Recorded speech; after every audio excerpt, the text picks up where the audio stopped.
I'm just trying to say, all right, let go, give it to God, and let our divine physician step in. And I'm doing all that. I really am. The best of the week on Relevant Radio. Gerri in Virginia, thank you and welcome. Good morning, Patrick. I hope you're having a good day. I have a niece that's an addict, and her parents did an intervention last fall. Okay. And they basically said she had to go to treatment, and so she did. And as soon as she was done with treatment, she went back to Vegas. What's she addicted to? Alcohol, drugs, or what? A little bit of both, all of it. A little smorgasbord going on. And how old is she? She's 31. And is she married? No. Okay. No. But my sister got some phone calls last week and stated it's not going good. And so in interventions in Al-Anon AA programs, they tell you to cut the person off. I want to know, what is the Catholic view in this type of situation? I don't know that I could give you a blanket yes or no. Sometimes, I mean, Jesus says, for example, in Matthew 18, to go back to that passage, let's just kind of give Jesus the first say in this issue. Yeah, so he says, if you have something against your brother, then go to him in private and talk to him about it and see if you can get it resolved. And if he won't listen to you, if you can't do that, just the two of you together, then bring 2 or 3 witnesses so that everything can be established in the mouths of 2 or 3 witnesses. And this, by the way, is a precept from the Mosaic law that had to do with somebody who was accused of something could not be condemned on the accusation of one person. There had to be multiple witnesses so that somebody who was innocent wouldn't wind up being put to death even. So this is why Jesus invokes that. And this is what you might call the intervention stage of it. Then he says, if he will not listen, if he refuses to listen to them, tell it to the church. And if he refuses to listen even to the church, let him be to you as a Gentile and a tax collector. Now that phrase, let him be to you as a Gentile or tax collector, we might say in modern 21st century American English means you cut that person off. Okay. So there is a time and place where that is the best thing to do, maybe the only thing to do. But I don't think that this is universally obligatory. You know, there may be situations in which there's something less harsh that could be done. Well, you can't live here anymore. You can't live under this roof anymore, a parent might say to a child.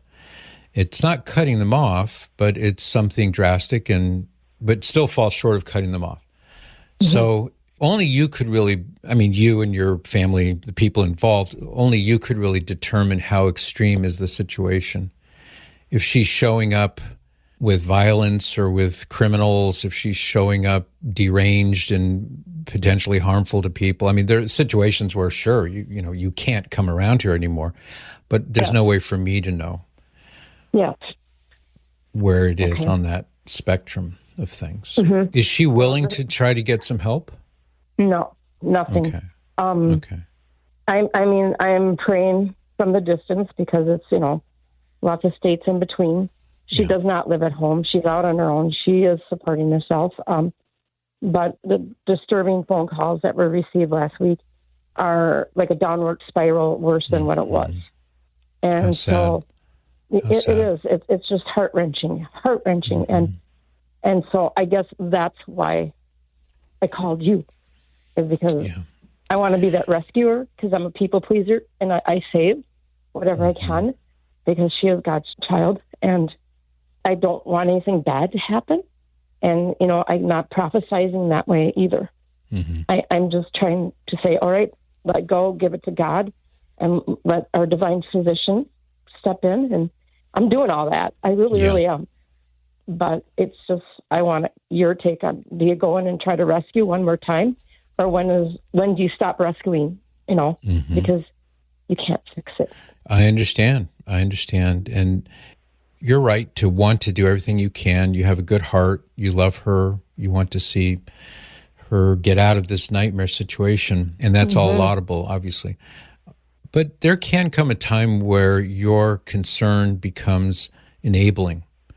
And if you're continued effort to help her is just recycled into enabling her bad behavior, then as painful as it is, sometimes you just have to pull back from that. And in some terrible situations, when the family is watching in horror as the person goes into self-destruction mode, and there's nothing you can do to stop it, what a terrible agony it is for a family to see a loved one do this to herself, and you're powerless to stop it. Mm-hmm. So do everything you can. Be looking for where is the line here where this becomes enabling her and makes it actually worse. And pray to God, obviously.